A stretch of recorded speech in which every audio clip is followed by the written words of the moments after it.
السلام عليكم ورحمة الله وبركاته. شقة في منطقة الصين اسكندرية، شارع 16 مستشارين في بجوار فتح الله والحي يوتيك.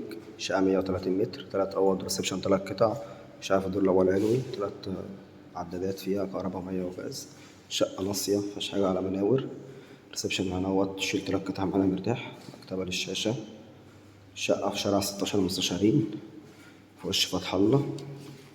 شقة فيها 2 بلكونة، دي كده عندنا أول بلكونة اهيت. بلكونة في الريسبشن، الشارع بتاعنا اهوت. الريسبشن اهوت معانا زي ما احنا شايفين، 3 قطع مرتاح. هنا عندنا طرقة التوزيع فيها ال3 أوض المطبخ والحمام.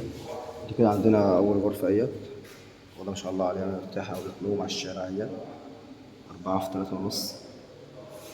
هنا الطرقة اهيت فيها الأوض كلها والمطبخ والحمام. ده عندنا المطبخ بتاعنا على الشارع، والحمام برضو على الشارع، مفيهاش حاجة على مناور خالص.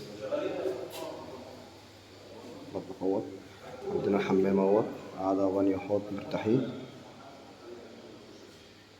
ده برضو على الشارع. دي كده تاني غرفة برضو اهيت على الشارع. الأوضة التالتة برضو اهيت على الشارع، فيها بلكونة برضو. عندنا 3 ريسبشن كده، طول التوزيع كلها فيها.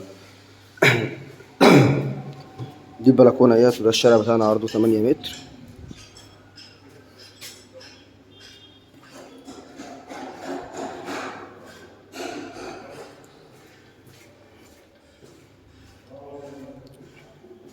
السلام عليكم ورحمة الله وبركاته.